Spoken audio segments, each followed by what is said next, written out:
Et ça serait ma première question. Est-ce que toi aussi, tu fais un lien entre ce monde de plus en plus multipolaire, où on voit de multipolarisation, parce que certains discutent cette multipolarité, est-ce que toi aussi tu fais un lien entre le retour des nations que veulent les soi-disant populistes et souverainistes, et ce monde qui, en dehors de l'Occident, ne veut plus obéir à cette religion des droits de l'homme, veulent être souverains chez eux, les Russes, les Turcs, les Irakiens, les Américains, America First, les Chinois, etc. Tu veux dire, est-ce que je lis la désoccidentalisation et le retour des nations? Oui, ça paraît étonnant comme question. Oui, non, c'est pas étonnant, je réfléchis, je pense, non, je ne le relis pas. Je vais essayer de répondre plus globalement. D'ailleurs, si on peut nous apporter de l'eau en attendant, parce que je suis sûr qu'on aura soif. J'espère que tout le monde m'entend avec le micro, il n'y a pas de problème. Tout va bien? Alors, d'abord, comment dire? D'abord, le monde multipolaire, d'où ça vient? On va essayer d'être logique. La première chose, c'est qu'il faut se souvenir, il n'y a pas si longtemps, on vivait sous un monde bipolaire. Il y avait, soit on était avec les États-Unis, soit on était avec l'Union soviétique. Tu ne me contrediras pas, je pense que le monde multipolaire, ça vient d'abord de la fin de l'Union soviétique et de la fin de ce monde bipolaire. Chacun a repris ses billes, si j'ose dire. Et d'ailleurs, on peut dire que dans ce nouveau cadre-là, l'OTAN est un anachronisme. En réalité, l'OTAN aurait dû être dissoute depuis les années 90, quand l'URSS a disparu et quand le pacte de Varsovie a sombré corps et bien. Ça, c'est une première chose. Donc, je pense que le monde multipolaire était inévitable à partir du moment où il n'y avait plus l'URSS, et ça n'a rien à voir avec, la désoccidentalisation du monde, et deux, avec le retour des nations. Je pense que ça n'a rien à voir. Et d'ailleurs même, pour aller dans mon sens, tu te souviens que dans les années 90, on a vécu une hyper-occidentalisation du monde, puisque c'était la fameuse hyper-puissance le mot de Védrine sur les États-Unis, et donc là, les Occidentaux ont cru justement qu'ils avaient gagné la guerre froide, et que désormais, plus rien ne pourrait s'opposer à eux, et qu'ils allaient vraiment finir cette occidentalisation du monde qu'ils avaient entreprise depuis, je dirais, le 19e siècle, ou même avant, puisque les premières colonies, c'est même le 17e siècle, etc. Donc je pense que là, il y avait une évolution de 4 siècles, et les Occidentaux, il faudrait d'ailleurs revenir sur cette notion d'Occident. On revient, si tu veux, si ça t'intéresse, on revient. Absolument, je pense que c'est fondamental.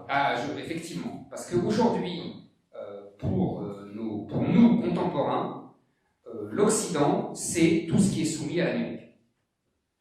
Alors que l'Occident, normalement, c'est l'Empire d'Occident, c'est-à-dire c'est Rome, c'est le successeur Charlemagne, qui s'est voulu Empire d'Occident. Il y a une différence d'ailleurs, puisque l'Empire d'Occident romain s'oppose à l'Empire et s'allie à l'Empire d'Orient romain, alors que l'Empire d'Occident de Charlemagne, et là vous allez voir que nous sommes très modernes, selon le grand historien Henri Pirenne, l'Empire d'Occident de Charlemagne ne prend conscience de lui-même qu'avec la poussée islamique des troupes de Mahomet qui viennent jusqu'à la Méditerranée. Et cette coupure par l'invasion musulmane du sud de la Méditerranée, qui coupe en vérité l'Empire romain, va faire prendre conscience aux contemporains de Charlemagne qu'ils ne sont plus dans l'Empire romain. C'est-à-dire qu'en gros, jusqu'à l'arrivée de Mahomet à la Méditerranée, les gens se croyaient encore dans l'Empire romain, alors même qu'il avait été détruit 3 siècles plus tôt. C'est ce qu'on découvre en lisant Henri Pirenne, c'est tout à fait brillantissime comme exploit. Et c'est ce que disent les chrétiens d'Orient qui s'appellent encore Rome entre eux. C'est logique, c'est tout à fait logique. Et Henri Pirenne l'explique très bien. Donc ça, c'est le deuxième empire d'Occident. Et après, en fait, l'Occident, il va y avoir une lutte terrible entre les puissances européennes pour reconstituer cet empire d'Occident. J'explique toujours dans tous mes livres. Il y a en vérité une nostalgie de l'Empire romain, une nostalgie de l'Empire romain d'Occident, et chacun, la France en particulier, mais les autres aussi, l'Empire des Habsbourg, l'Empire, vont essayer de reconstituer l'Empire d'Occident. À l'époque des rois de France, les rois de France sont très mal vus car ils sont comment dire, le caillou dans la chaussure du Saint-Empire romain germanique. On se dit, mais ce petit roitelet, là, qu'est-ce qu'il a à résister bêtement et en fait, le petit roitelet français lui-même se dit, mais un jour je t'aurai, et c'est moi qui reconstituerai l'Empire d'Occident. Donc là, il y a une lutte sur 1000 ans. Et la fin de l'histoire, qui est ma grande mélancolie, ma grande nostalgie, c'est que le dernier empire d'Occident européen, c'est l'empire de Napoléon. Il a voulu, dès qu'il a compris qu'il avait là un ensemble énorme, il a voulu mettre ses pas, évidemment c'était de la propagande, mais pas seulement, dans ceux de l'Empire d'Occident, de Charlemagne, et de l'Empire d'Occident romain, etc., pour bien montrer qu'il y a ça. Et qu'est-ce qui se passe, en fait, juste avant, à la fin du XIXe siècle, et juste avant la guerre de 14, c'est qu'on a des Américains qui ont décidé de supplanter les Européens comme empire d'Occident. Quand vous lisez le fameux discours du président Wilson lors de sa réélection, je crois que c'est en janvier 2016, si je ne dis pas de 1907, pardon, si je ne dis pas de bêtises, il explique que les États-Unis sont le futur empire d'Occident. Et tout le travail du XXe siècle, pendant la Première Guerre mondiale, la Deuxième Guerre mondiale, c'est pour les États-Unis de supplanter, peu importe les alliances en vérité. J'écris dans le Destin français que pendant la guerre 14, les Américains en 17 sont venus soutenir les Français pour sauver les Allemands.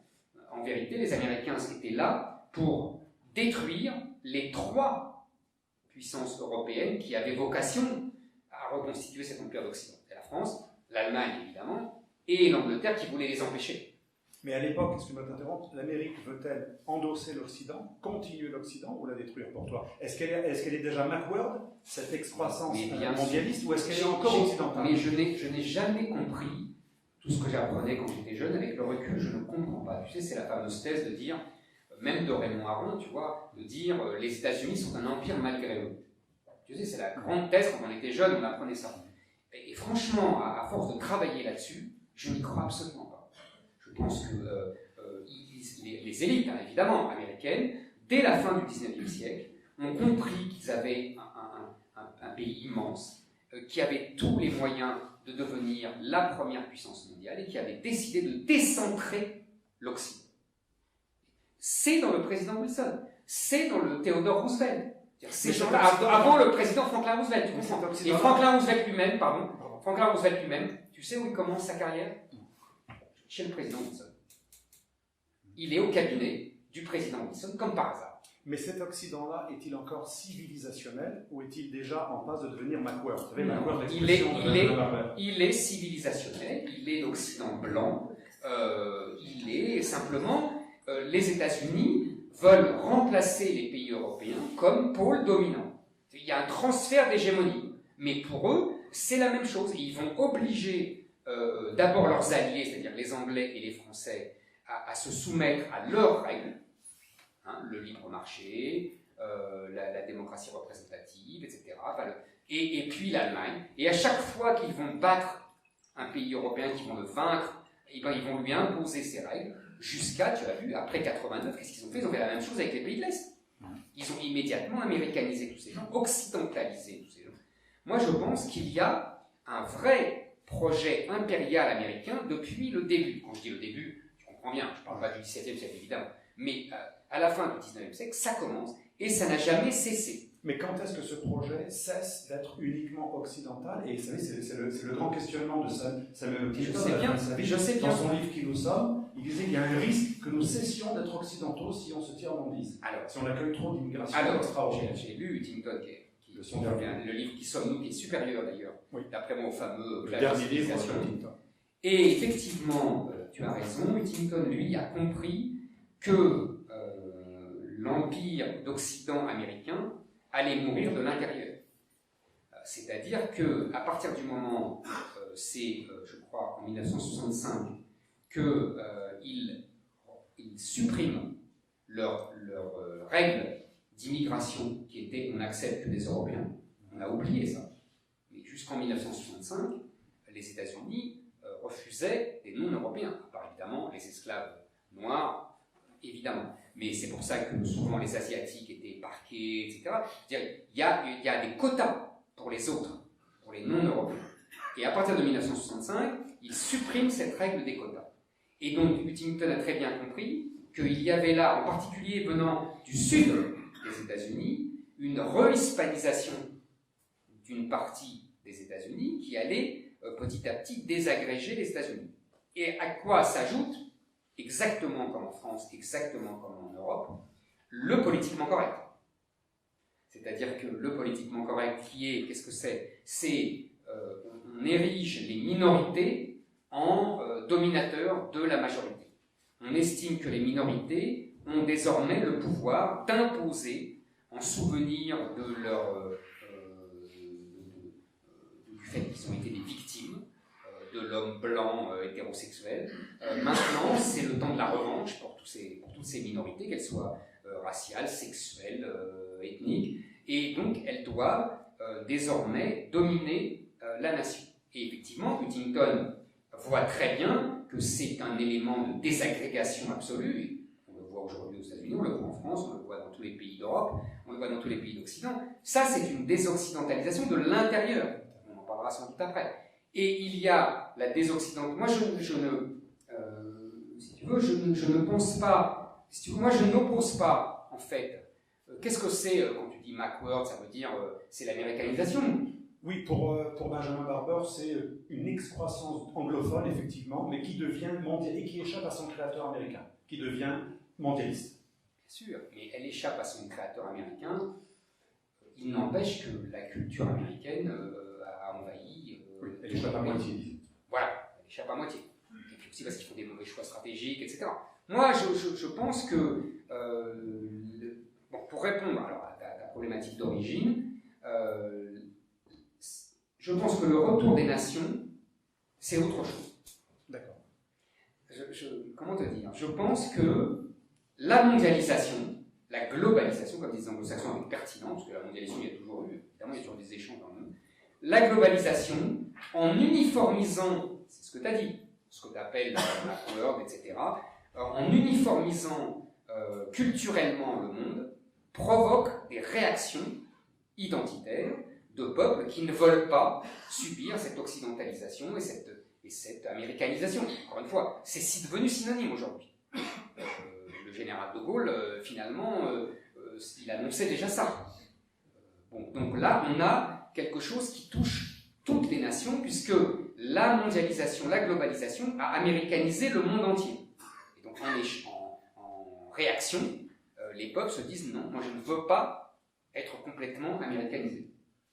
Donc, en ce sens, le populisme, ou ce qu'on appelle le populisme, tout simplement, comme dit De Villiers, la volonté des peuples de ne pas mourir, s'inscrit dans cette... C'est gentil de citer De Villiers, parce que c'est une phrase qui m'a piqué, mais c'est De Villiers, le roi des voleurs. Et je lui dis, en plus, je t'assure que c'est vrai. Je te connaissant, tu l'as dit en face. Exactement, je l'ai appelé pour lui dire, il me moquait de lui, et il m'a dit, mais c'est pas grave, c'est un hommage que je te rends. Mais enfin, c'est Villiers. Non, plaisanterie mise à part, je pense que ce n'est même pas ça. Je pense que le populisme, effectivement, ce que j'ai dit, c'est le cri des peuples qui ne veulent pas mourir, mais ça, c'est face à l'immigration. Je pense que c'est encore autre chose que notre discussion de tout à l'heure. C'est-à-dire qu'il y a effectivement une américanisation culturelle, qu'analyse très bien Régis Debray dans tous ses livres, qui est ambivalente. C'est-à-dire, il faut comprendre en même temps que les peuples aiment une partie de cette américanisation. Ils aiment les films américains, ils aiment les séries américaines, ils aiment le mode de vie, les gosses vont au McDonald's, ils aiment ça. Il y a un goût pour la servitude des peuples du monde entier qui aiment ce fameux software, software américain. Donc, ça, je pense que les peuples ne se révoltent pas contre ça. Ce sont certaines élites qui se révoltent. En revanche, comme la Boétie. Exactement. Je pense à ça. La servitude volontaire. Il y a une servitude volontaire au modèle américain qui fascine jusqu'aux Chinois. On a bien vu que j'avais lu quelque chose, je ne sais plus, qui disait l'URSS avait perdu quand les gens de l'Est rêvaient de mettre des Gene Lewis et d'avoir un concert des Rolling Stones. C'est tout à fait pertinent. Alors les Chinois ont-ils perdu d'avance? Oui, pour ça, oui. Il y a une vraie fascination du modèle américain qui subsiste. Et tu vois les élites chinoises qui mettent leurs enfants dans les facs américaines, etc. Ça subsiste. Donc je pense que le populisme, ce n'est pas ça.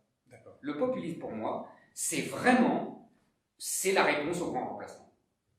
Donc tu adhères à la thèse du grand remplacement, même si c'est la thèse la plus diabolisée après celle de Tinton, la généralisation. C'est même plus que Tinton. Plus que lui, quand même fort. Je pense qu'elle est plus diabolisée que le... Mais lui, il a fait fort parce que lui, on a créé un comité des sages contre le choc des civilisations juste pour lutter contre sa thèse. Mais oui, je pense que le grand remplacement, c'est encore plus diabolisé. Mais parce que les gens font semblant de ne pas comprendre que ce n'est pas une théorie, c'est simplement un constat devant une réalité, et ce n'est pas une réalité autentée, c'est évidemment une réalité d'un processus. Renaud Camus, que je connais bien, n'a jamais dit que le grand remplacement c'était aujourd'hui. Il dit simplement que c'est un processus qui a commencé il y a une trentaine d'années et qui fait que des populations venues du Sud, à démographie très dynamique, sont en train de remplacer petit à petit, à marginaliser les peuples indigènes, les peuples qui sont là depuis des siècles, en Europe en particulier. C'est assez évident, il suffit de se balader dans Bruxelles, il suffit de se balader partout en France, pour voir que c'est une réalité. C'est une réalité d'ailleurs, c'est ce que je disais tout à l'heure devant les caméras, c'est une réalité double, c'est-à-dire que c'est une réalité démographique.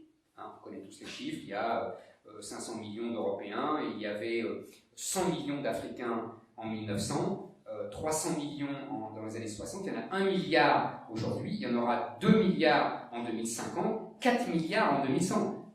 Les chiffres sont implacables. Donc simplement, s'il y a 10% de ces gens-là qui viennent en Europe, c'est terminé, il n'y a plus d'Europe, et on les a remplacés. Et c'est ce qui se passe depuis 30 ou 40 ans, petit à petit. Donc les chiffres sont simples en fait à comprendre. Donc, qu'est-ce qui se passe aujourd'hui? Il y a donc ce processus-là, et il y a un deuxième processus, qui est que ça pourrait se passer mieux si les nouveaux venus prenaient la culture, les mœurs, adoptaient l'histoire des gens. S'assimiler, comme tu dis. Et oui. Et non pas s'intégrer. Tu fais une différence. Moi, j'ai souvent intégré. Non, mais moi, c'est intéressant d'avoir ton Moi, je vais te dire, je reprends. termes. C'est très simple. Je prends la formule de grand historien Brodel, que j'ai retenue parce que c'est grâce à lui que j'ai compris justement l'entourloupe sémantique que je vais t'expliquer après.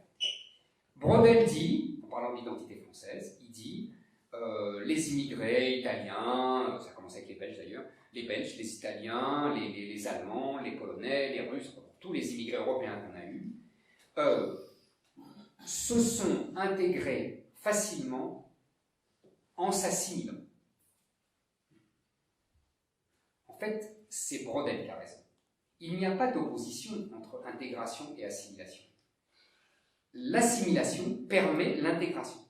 C'est-à-dire que comme tu deviens le même, tu t'intègres dans ta nouvelle population. Ah oui, donc tu ne rejettes pas totalement le terme intégration s'il est assorti d'assimilation. Mais bien sûr, mais parce qu'en fait, on a inventé, on a réutilisé le mot intégration, en fait, pour dire le multiculturalisme. Donc c'est l'intégration inclusive. Voilà. Tarte à la crème. Exactement. C'est-à-dire que le mot intégration a servi dans un premier temps, je m'en souviens très bien, c'était le combat idéologique des années 80.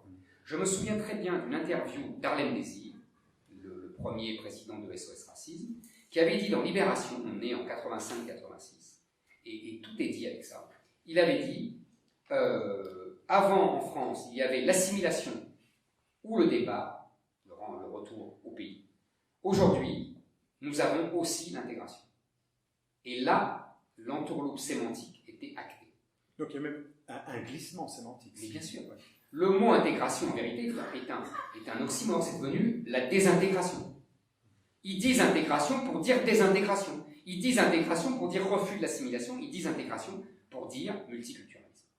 Mais au départ, le mot intégration, c'est pour ça qu'il y a un jeu. Ah mais c'est intéressant parce qu'on t'a fait le procès d'être contre l'intégration, même au sens positif du terme. Mais cette mise au point est intéressante. Le mot positif n'existe plus. Et quand tu as la déclaration, je crois que c'est en 2004, des ministres européens qui font une déclaration que Michel Tribala cite tout le temps, et qui dit, l'article 1 de cette déclaration, qui dit l'intégration est un mouvement à double réciproque entre ceux qui viennent et les non-immigrants. Parce que maintenant, nous ne sommes plus des Français de souche, on est des non-immigrants. On est des résidents. On est plus autochtones. Exactement. C'est ça le vocabulaire. Et dans le vocabulaire de l'INSEE, vous avez immigré et non-immigré. Donc c'est l'immigré qui est devenu la référence. Ce que je te disais tout à l'heure pour le politiquement correct. Qu'est-ce que c'est le politiquement correct? C'est la minorité qui devient la référence, qui devient la norme. Et la majorité doit s'adapter à la minorité. Ben là, c'est la même chose. Donc c'est la tyrannie des minorités. Exactement. Et donc là, tu as, si tu veux, un système qui est l'intégration qui devient une discussion, une négociation. Donc tu vois bien que l'intégration qui était l'aboutissement d'un phénomène d'assimilation, c'est fini. C'est devenu une négociation d'égal à égal. C'est-à-dire que l'étranger a le même droit que celui chez qui il vient, et il a le droit d'imposer sa propre culture, puisque sa culture est égale à celle de celui de l'autochtone. Alors justement, ça anticipe une autre question. Mais tu comprends ce que je veux dire? Il y a deux phénomènes. Oui. Le populisme, c'est la réponse à ça. C'est la réponse à un phénomène démographique, et c'est la réponse à un phénomène culturel. Mais ça peut déjà être un danger, mais il y a quelque chose qui est assez inexplicable. McWord, en tant que consumérisme village global, peut être comme ça et vouloir que tout soit équivalent et multiculturaliste pour détruire les nations, on fait venir plein de gens. Mais là où il y a une contradiction, peut-être que tu as la réponse, et c'est la question de beaucoup de souverainistes ou de patriotes. McWord est consumériste, McWord est pour les LGBT, McWord est individualiste, il est à l'opposé total de l'islamisme radical. Alors pourquoi le favorise-t-il? Pourquoi fait-il venir aussi ceux qui sont le plus contre son système? Là, je reprends le livre aussi de Benjamin Barder, Djihad versus McWord. McWord déracine, mais Djihad est son meilleur opposant. Alors, est-ce qu'ils sont complices à ce point? Comment expliquer cette contradiction interne? J'essaye de ne pas être paranoïaque. C'est pas facile. Si on a un second verre, ce serait sympa. Mais je pense qu'il n'y a pas... Moi, je suis un lecteur de Christopher Lage, je suis un lecteur de Michéa, qui est lui-même un lecteur de Christopher Lage, et ces gens-là expliquent, je crois, très pertinemment, qu'il y a une alliance entre les libéraux et les libertaires, c'est-à-dire entre ce que tu appelles McWord, c'est-à-dire le marché, et effectivement les libertaires post-68, c'est-à-dire la défense des minorités de l'individu. Pourquoi? Tout simplement parce que le marché veut un consommateur, veut transformer la personne en individu et l'individu en consommateur. Et il veut transformer, il veut détruire tout ce qui résiste à cet instinct de consommateur. Donc il veut détruire les nations, les peuples, les sexes, les familles, etc. Ça, cette logique est assez imparable. D'où l'alliance. Là, on comprend. Voilà, exactement. C'est quand on favorise l'islamisme que moi, je pense que j'ai cette parce question. Que, pourquoi mais parce que c'est la... Tu sais, tu connais l'histoire, la célèbre histoire du serpent du serpent. Ah oui, le crocodile. Le scorpion. Le scorpion, merci. Le scorpion sur le crocodile et qu'il le pique quand il traverse le lac et qu'il lui dit mais pourquoi tu m'as piqué parce que tu vas couler? Et il lui dit mais c'est l'Afrique, c'est ma nature. Je pense qu'il y a une logique nihiliste dans le marché, il y a une logique destructrice, il y a une logique individualiste, on l'a dit, et il est inévitable que cette logique individualiste provoque une réaction identitaire. Et donc cette réaction identitaire, elle est le populisme, mais elle est aussi l'islam. Et deuxièmement, n'oublie pas que l'important pour le marché, c'est qu'il y ait des consommateurs. Or, c'est pas parce qu'on est islamiste qu'on n'est pas consommateur. Ah oui, ils vont au McDo. Exactement. McDo halal. Donc ils sont McWord compatibles finalement. Et le halal est un marché gigantesque. Donc il n'y a pas de problème, tout est marché. Moi, je me souviens très bien des discussions que j'avais avec les hommes politiques, quand j'étais journaliste politique traditionnel, il y a 20 ans, il y a 10 ans, et où j'étais, en fait, moi je suis sensible à ce phénomène d'islamisation depuis l'histoire, je ne sais pas si vous vous en souvenez, des 4 filles voilées de Creil en 1989. Moi, avant, j'étais un bisounours comme un autre.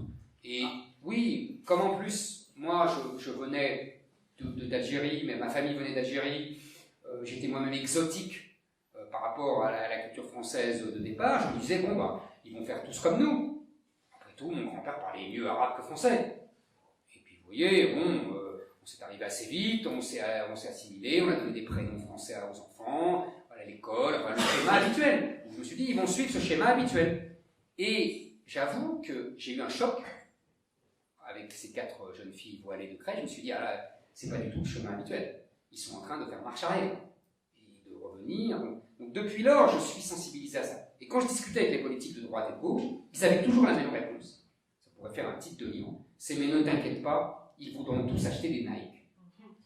Cette phrase m'a vraiment frappé parce que c'était, on avait l'impression qu'ils s'étaient donné le mot, qu'ils s'étaient volé le mot comme Villiers, tu vois. C'est marrant, c'est ce que disait Fitoussi à Sciences Po, qui préparait Nike, il disait c'est pas grave, ils vont tous consommer, même les délinquants, ils vont consommer. Et ben voilà. Donc c'était passé le mot. Après tout, les élites parisiennes, c'est un tout petit mot. On peut imaginer que la phrase ayant plu à l'un ou l'autre, que ce soit comme ça, à passer le mot. Et en fait, on comprend aujourd'hui, c'est la réponse à ta question. Ils ont acheté des Nike. Tout le monde achète des Nike. Et d'ailleurs, on voit même, ça me frappe beaucoup parce que ça m'amuse beaucoup, si j'ose dire, même chez les jeunes femmes voilées de pied en cap, elles ont des jeans et des tennis. Ce qui est d'ailleurs, entre parenthèses, contraire à la religion, puisque dans les 3 religions monothéistes, les femmes n'ont pas le droit de porter des vêtements d'hommes. Enfin, ça, je crois que il y a du boulot là, avant de leur expliquer leur propre religion, mais ça c'est autre chose, ce qui prouve bien d'ailleurs que c'est un étendard politique et non pas religieux. Mais c'est pour te dire que la consommation n'est pas du tout incompatible avec la religion. Alors ça voudrait dire finalement, on est presque dans une thèse matérialiste, ça voudrait dire que ceux qui ont le plus intérêt et qui tiennent vraiment les ficelles de l'immigrationnisme sont plus le pôle économique, celui qui a intérêt à la consommation, que la gauche laïque qui, elle, serait un petit peu cocufiée. Parce qu'à long terme, c'est pas ses valeurs, la gauche laïque. Tu as tout compris et je vais aller encore plus loin. En vérité, il y a en particulier dans les élites européennes, c'est-à-dire à Bruxelles, ils ne sont pas complètement stupides. Et nos raisonnements démographiques, ils les font aussi. Mais eux, ils ne les font pas comme nous. C'est-à-dire que pour eux, la démographie européenne est en déclin, et donc nous allons avoir un problème économique. C'est-à-dire qu'il n'y aura plus assez de consommateurs. Il n'y aura plus assez de gens non seulement productifs, mais ça, à la limite, on peut le résoudre, mais il n'y aura plus assez de consommateurs pour les grandes entreprises. Donc le marché européen risque une atrophie économique.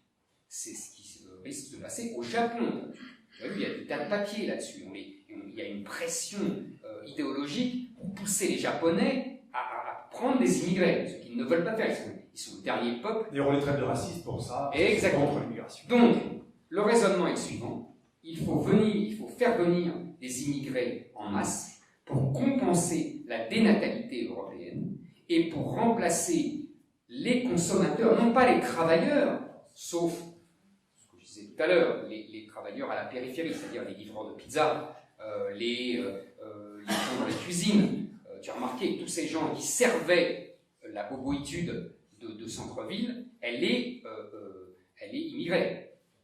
C'est rarissime qu'on voit un Français de souche dans ce genre de métier. Donc, pour servir la domesticité des vainqueurs de la mondialisation, on les fait venir. Et pour le reste, il faut des consommateurs. Et la France est terriblement en avance là-dedans, dans ce système pervers.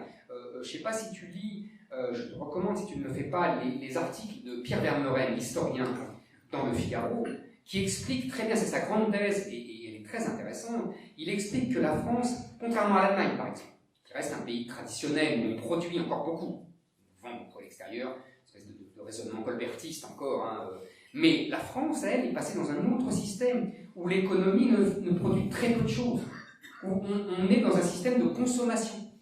C'est-à-dire qu'on prend de l'argent aux riches, on le distribue par le social, et les gens avec le social consomment.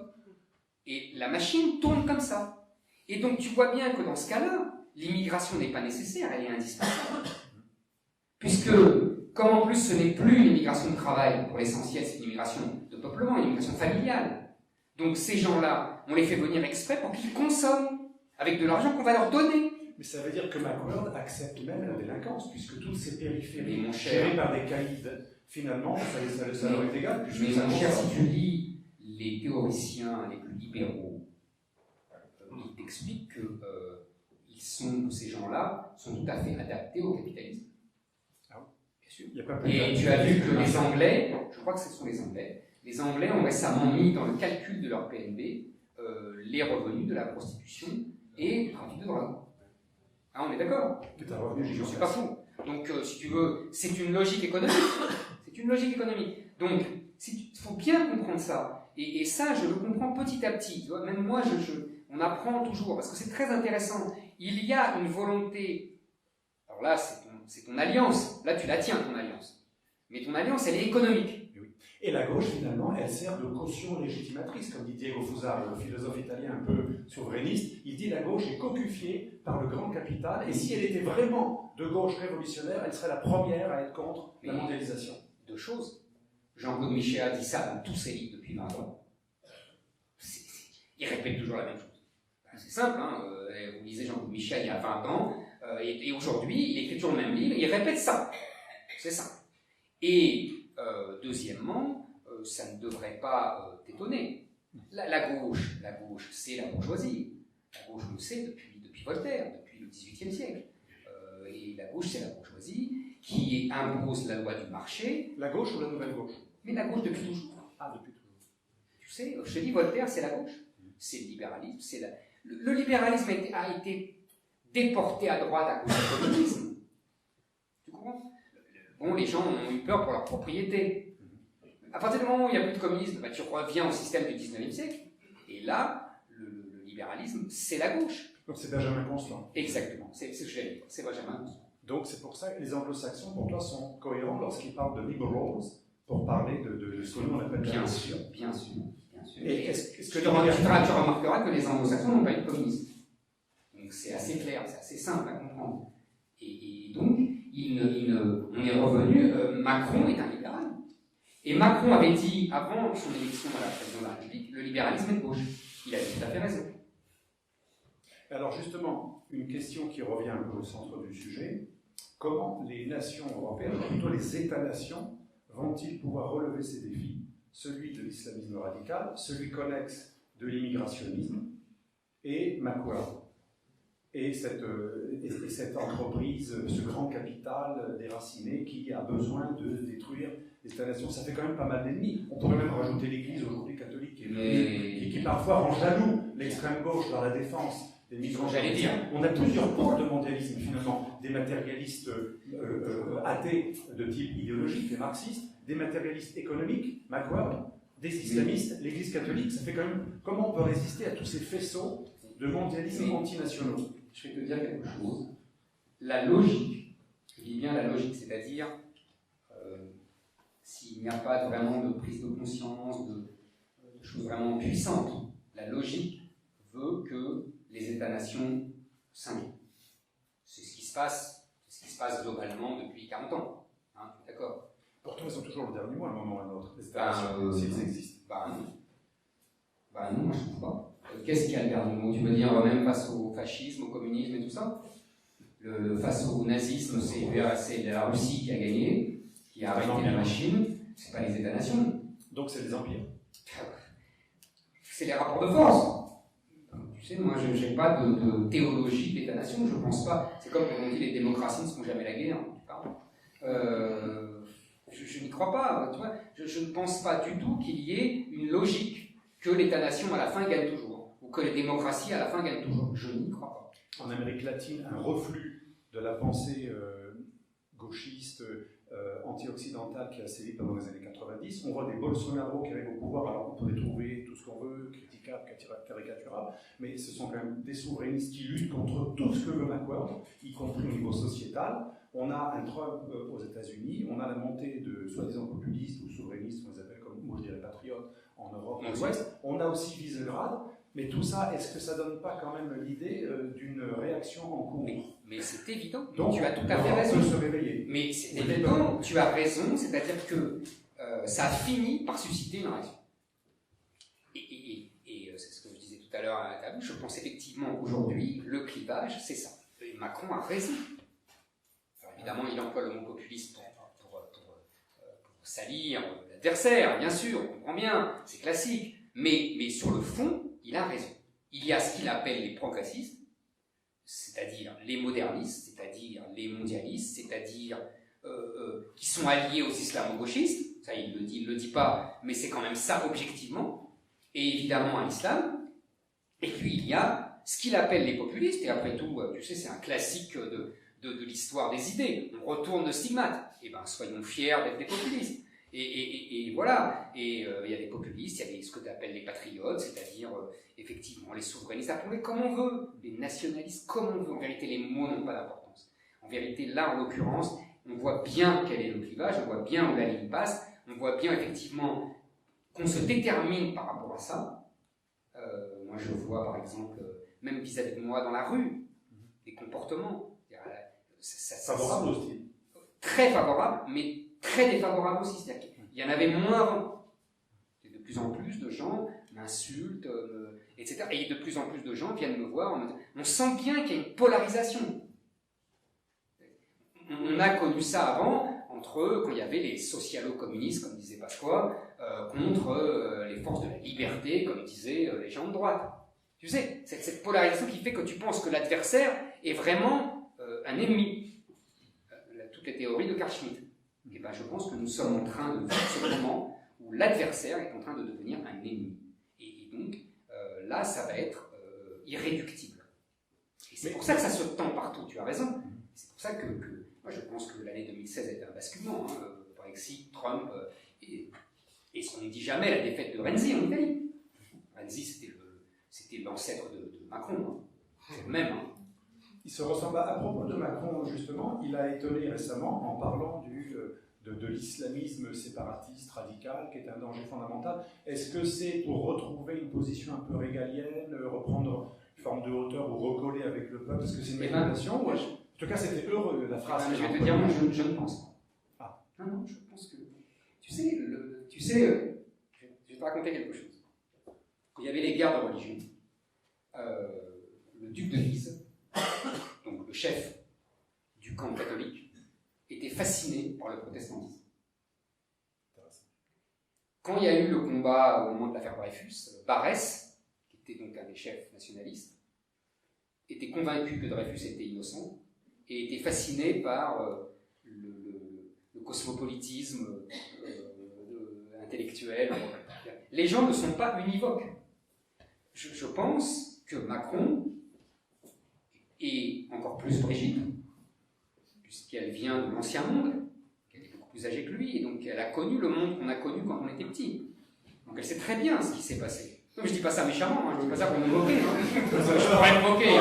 C'est vrai, c'était pas du tout. Non, mais c'est vrai, je pourrais me moquer, je me suis déjà moqué. De son côté petit garçon qui tient la main de sa maman. Je peux me moquer de ça. Mais là, je ne me moque pas. Parce que je pense qu'effectivement, c'est important. C'est important parce dans son enfance, elle a connu le monde, ce que je dis toujours, d'avant le regroupement familial. Je sais, je m'en souviens moi-même. Donc ça n'a rien à voir. Quelqu'un qui a connu ce monde-là et quelqu'un qui n'a pas connu ça, n'a pas les mêmes réflexes.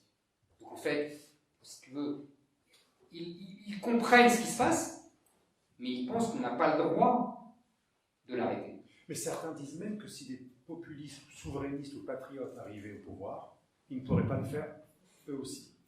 Que répondre à cela? Ils ne pourraient pas ou ils ne voudraient pas? Les syndicats, les forces de gauche, d'extrême gauche, les casseurs, ça serait un combat, les préfets, les juges empêcheraient tout ça. D'abord. Comme en Italie, on d'abord les juges. Les juges essaient de mettre en fonction. Mais évidemment, mais je dis, moi j'ai toujours coutume de dire que la mère de toutes les batailles, c'est le fameux état de droit. Il faut expliquer aux gens que l'état de droit, ce n'est pas ce qu'on leur a dit. Ce n'est pas la liberté, ce n'est pas le droit, ce n'est pas la démocratie. C'est au contraire le gouvernement des juges, c'est l'oligarchie judiciaire qui gouverne en interprétant à sa guise des principes suprêmes. Mais ça, moi je me bats depuis des années. Tu sais, j'ai écrit en 1997 le coup d'état des juges. Et tu as été parler de la QPC, de la question prioritaire de constitutionnalité, qui permet de rendre... C'est mon grand combat depuis 20 ans. C'est le cœur du problème. Mais c'est le cœur du problème. C'est le cœur des démocraties occidentales. Voilà, c'est la discussion, la fameuse démocratie libérale. La démocratie libérale, c'est devenu un oxymore. Elle est libérale, mais elle n'est pas démocratique. Et c'est pour ça qu'on a maintenant la démocratie illibérale. Parce que la démocratie illibérale, je trouve que c'est la démocratie. C'est la démocratie d'antan. C'est-à-dire la démocratie où c'est la majorité qui gouverne. et où ce n'est pas le juge, le banquier central, etc. C'est le peuple, en tout cas la majorité. C'est déjà pas mal. Aujourd'hui, De Gaulle serait illibéral, parce qu'il n'aurait jamais supporté que le juge gouverne. Vous savez, De Gaulle disait, d'abord il y a la France, ensuite il y a l'État, et ensuite le droit. Voilà. Moi, c'est ça l'ordre que je respecte. Aujourd'hui, on a mis la tour Eiffel à l'envers. On met le droit, après l'État, et en dernier la France. Et ça, je pense que Macron est incapable même de le concevoir. Mais quand on voit la difficulté du gouvernement en Italie lui-même à réaliser cette entreprise, est-ce que c'est seulement possible ou est-ce qu'il va falloir passer par des phases un peu radicales, puisque si on veut aller jusqu'à l'application réelle de la loi, mais au sens d'un État régalien qui défend son identité, son peuple, ses frontières, à partir d'un moment, il y aura une guerre avec les juges. Pas seulement avec les juges, les médias, les universités. Est-ce seulement possible? En tout cas, là on revient à la discussion de tout à l'heure. Si ce n'est pas possible, on est mort. Donc c'est possible. De Gaulle nous a appris que le volontarisme en politique. Absolument, mais bon, tu sais, il y a une très belle phrase de Lamartine qui est dans l'histoire des Girondins. Et il dit à chaque fois qu'une théorie est en contradiction avec la survie de la société, c'est que cette théorie est fausse, car la société est la vérité suprême. Intéressant. Alors, j'avais une question très importante qui nous fait changer un peu de thème, mais c'est lié aussi. Ce centre, monde multipolaire, est très attaché à la réconciliation entre le monde occidental, tel qu'on l'a défini de plusieurs manières, et la Russie post-soviétique. Comment expliquer cette obsession anti-russe que l'on voit partout, dans tous les pays occidentaux? Aujourd'hui, on ne diabolise même plus uniquement en disant facho, nazi, raciste. Avant, c'était classique, c'était la réduction à l'Hitléro. Maintenant, c'est la réduction à je ne sais pas comment on pourrait dire en latin, russe. Voilà. Et comment expliquer? Est-ce que la Russie est un reproche vivant? Est-ce qu'elle a vraiment des torts? Pourquoi est-elle diabolisée à ce point? En quoi elle dérange Macworld à ce point? Alors, je pense qu'il y a trois grandes raisons. La première revient à ce que je t'ai dit tout à l'heure, c'est-à-dire que depuis le début du XXe siècle, les États-Unis ont décidé de décentrer l'Occident, d'en prendre la tête et d'occidentaliser tout le continent. Donc ils ont commencé avec l'Angleterre, la France, l'Allemagne, et après les pays de l'Est, ce qu'on appelait les pays de l'Est dans notre jeunesse, et la Russie. Occidentaliser, excuse-moi de t'interrompre. Ça veut dire... Au sens de quoi? Au sens de régime libéral et culture américaine. Mais pas au sens identitaire, l'Occident? Non. Pas au sens de... oui, pour certains, pour Huntington, même pour Jean Monnet, c'était l'homme blanc. Des gens d'une autre génération. Aujourd'hui, c'est la domination culturelle et économique américaine. Souviens-toi comment ils ont pris en main Yeltsin.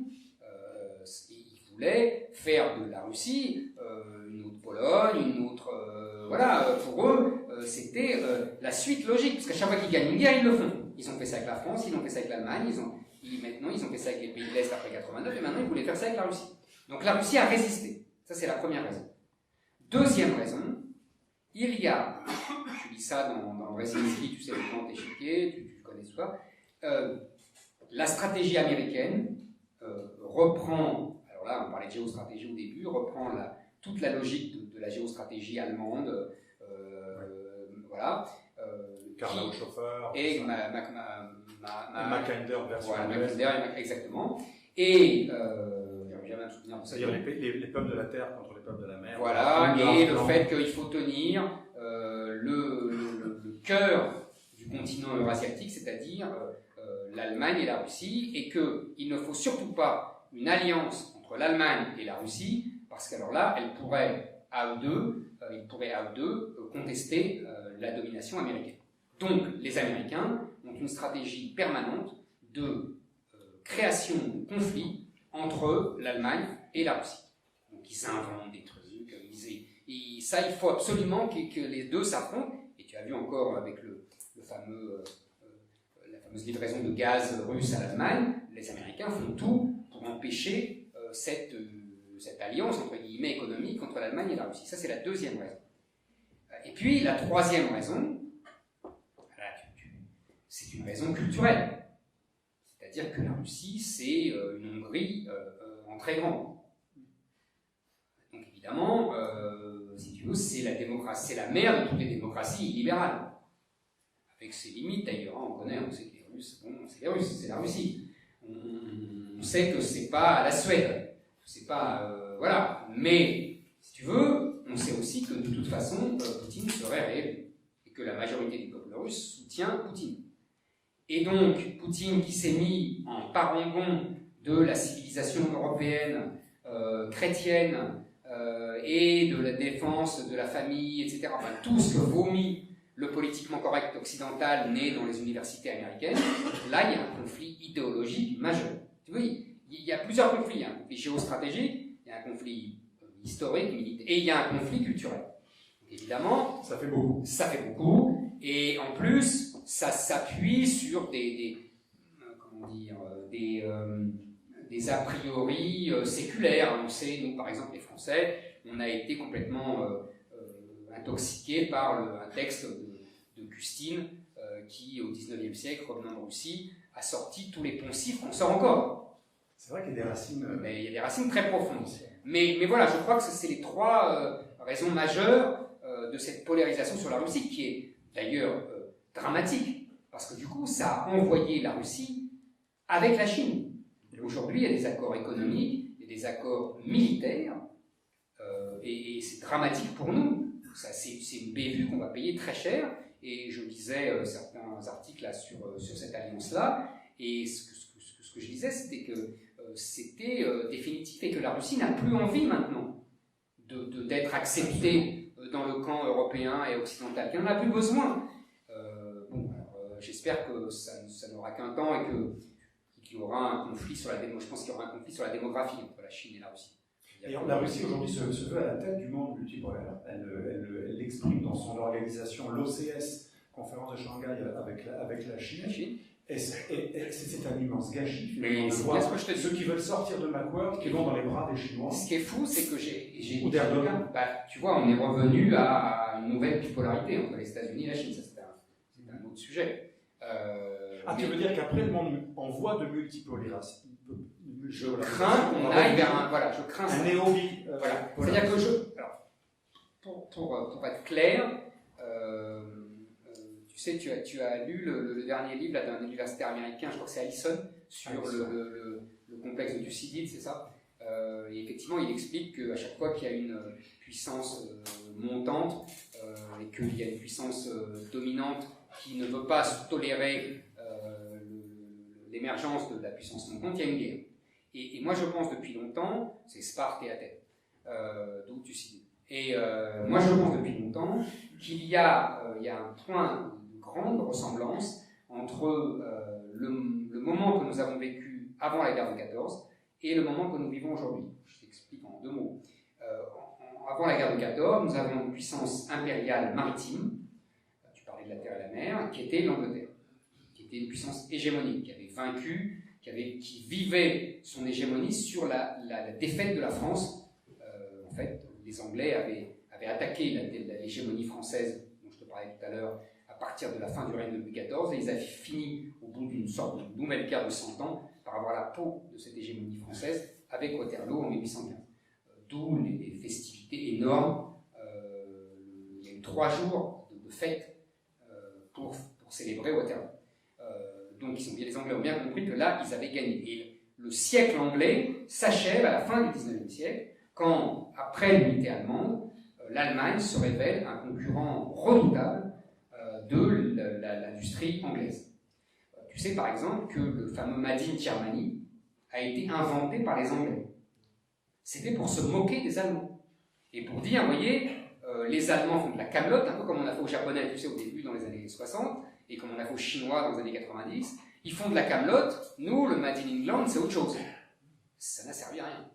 Et les Allemands ont, dès la fin du XIXe siècle, comme aujourd'hui, montré leur talent et industrialiste et exportateur. Bon.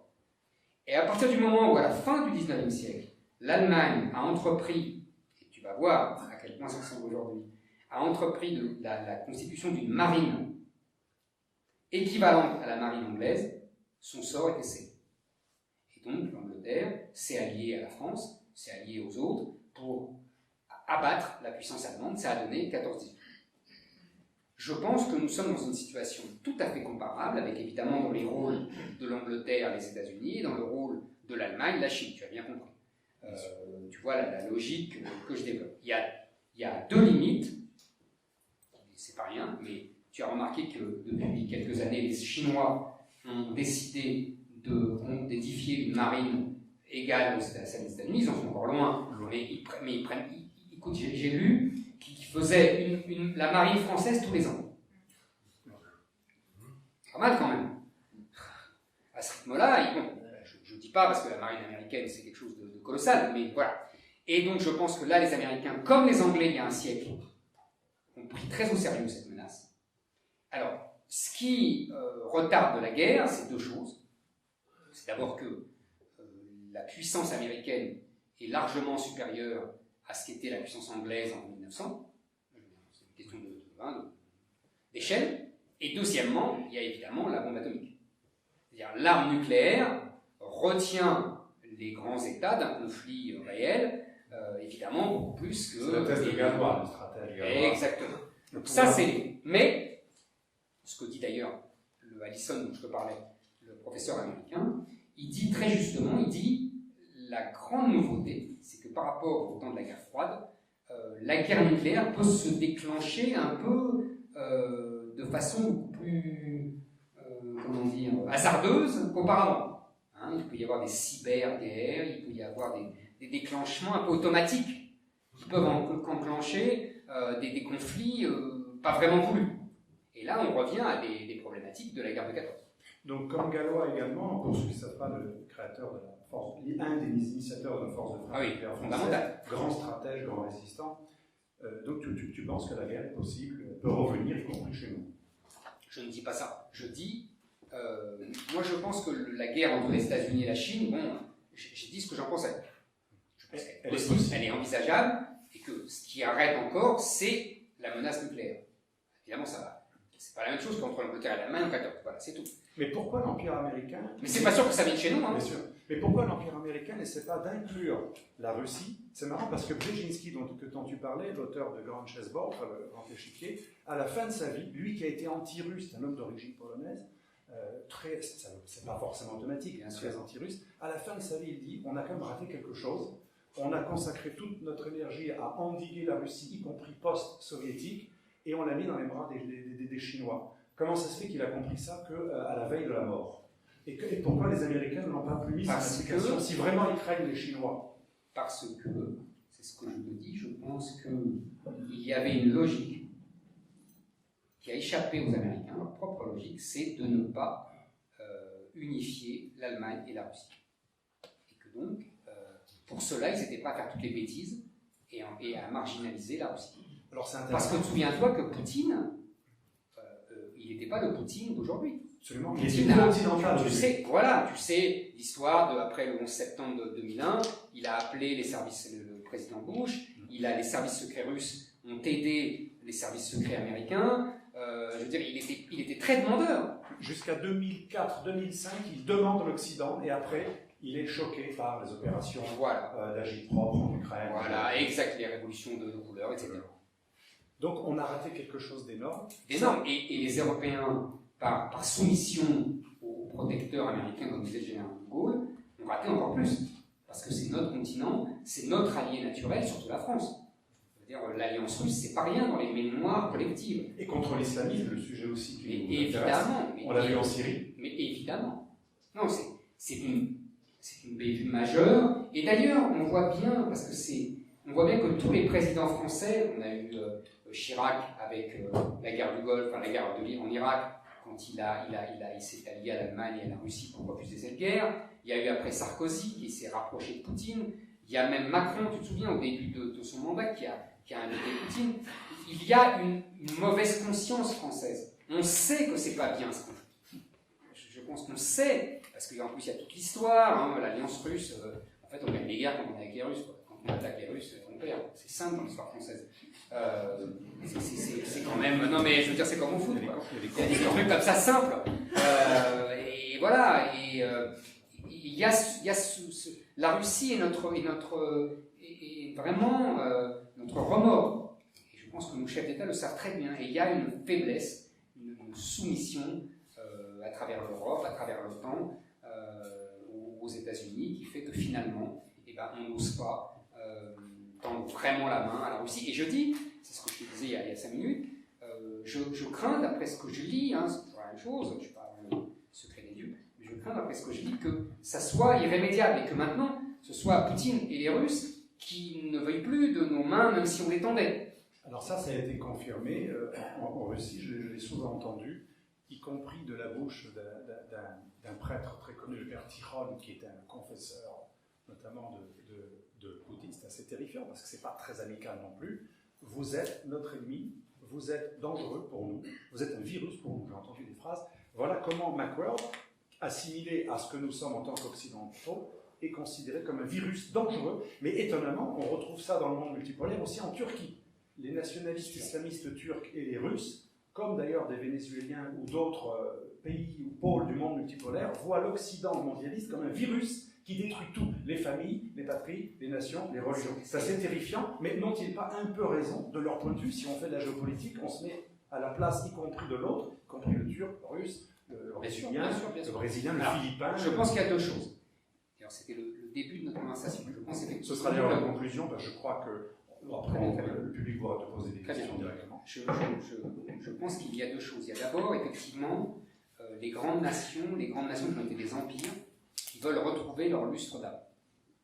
C'est la Chine, évidemment, mais c'est aussi la Russie, c'est la Turquie, tu l'as dit, l'Empire ottoman qui veut réautomaniser sa politique étrangère. C'est l'Inde même, enfin toutes ces grandes... Ah oui, Modi est un impérialiste. Oui, bien sûr. C'est marrant, on n'en parle jamais parce qu'il fait la journée du yoga. Ça fait au bobo. C'est un gros malin. Mais il est encore plus violent que les autres. Il a massacré plein de musulmans. Absolument. C'est assez étonnant. Et il y a l'islam, qui est évidemment un empire qui veut redevenir impérial, si j'ose dire. Et il y a toutes ces grandes nations qui veulent redevenir des empires. Ça, c'est une première chose. Et puis, il y a l'histoire du virus. Je pense que c'est deux choses distinctes, qui se lient évidemment, mais... Et là, tu m'amuses parce que, en fait, tu sais, cette histoire de virus, ça date de la Révolution française. C'est-à-dire que les pays européens, les monarchies à l'époque, ont dit il ne faut pas de virus révolutionnaire, ils vont nous transmettre le virus révolutionnaire. Et il y a, et d'ailleurs sous le Directoire, on expliquait que le seul allié possible de la France était la Russie, parce qu'elle était trop loin pour subir l'influence révolutionnaire française. Et il y avait une phrase absolument magnifique de Joseph de Maistre, le grand théoricien réactionnaire, qui disait, en parlant de la France, jamais on a vu une nation si facile à tromper, si difficile à détromper et si puissante à tromper les autres. Il a été d'ailleurs ambassadeur. Je pense que Joseph de Maistre aujourd'hui dirait ça de l'Amérique, dirait ça de... Tu vois. Donc c'est la même logique révolutionnaire qui maintenant évidemment c'est ce que tu appelles Macworld, avant on disait c'est la Révolution française, et qui a poursuivi ainsi son chemin fou jusqu'à aujourd'hui. Et effectivement, tous les pays qui ne veulent pas perdre leur identité nationale, leur identité séculaire, leur civilisation, se barricadent contre le virus occidentaliste. Mais ce qui est terrible, et ce qui est peut-être salvateur, c'est que les peuples occidentaux eux-mêmes, c'est la phrase de Joseph de Maistre, c'est que ça détruit les peuples occidentaux eux-mêmes, cet occidentalisme. Ce virus occidentaliste détruit, on en revient à la discussion sur l'islam, etc., de tout à l'heure. D'ailleurs, ça confirme ce que je pensais, je devinais que tu avais lu de Joseph de Maistre quand tu dis je ne connais pas d'Européens, je ne connais pas d'hommes, je connais des Italiens, des Portugais. Je me dis, il est très Joseph de Maistre. C'est exactement la fameuse phrase de Joseph de Maistre, et j'ai fait exprès de la reprendre à mon compte dans plusieurs émissions. J'ai vu. Voilà, donc pour conclure, est-ce que le déclin, c'est ça qui fera la conclusion, bien entendu, et on va passer aux questions, le déclin occidental n'est pas certain parce que l'Amérique est encore dans l'histoire, mais le déclin européen, tu as dit, il n'est pas tout à fait certain non plus. Donc on revient à la phrase de Lénine, que faire concrètement? Parce que souvent, les milieux patronaux, les militaires ou tout simplement des publics qui ont besoin, pas d'espoir, mais d'agir, posent souvent cette question, que faire? Si tu veux, je pense que la question, il faut sortir de l'économisme. Je pense que la question n'est pas économique et que nous sommes enfoncés dans un économisme de bas étage depuis 40 ans. On croit que la seule question sont économique. Je ne pense pas. Je pense qu'il faut... la question est qu'est-ce qu'une nation? Qu'est-ce qu'un peuple? Il faut reposer ces questions-là fondamentales. Il faut savoir si on a envie d'être encore un peuple français, un peuple italien, un peuple... etc. Est-ce qu'on a envie de ça? Est-ce qu'on peut encore, est-ce qu'on veut encore être un peuple, continuer son destin millénaire?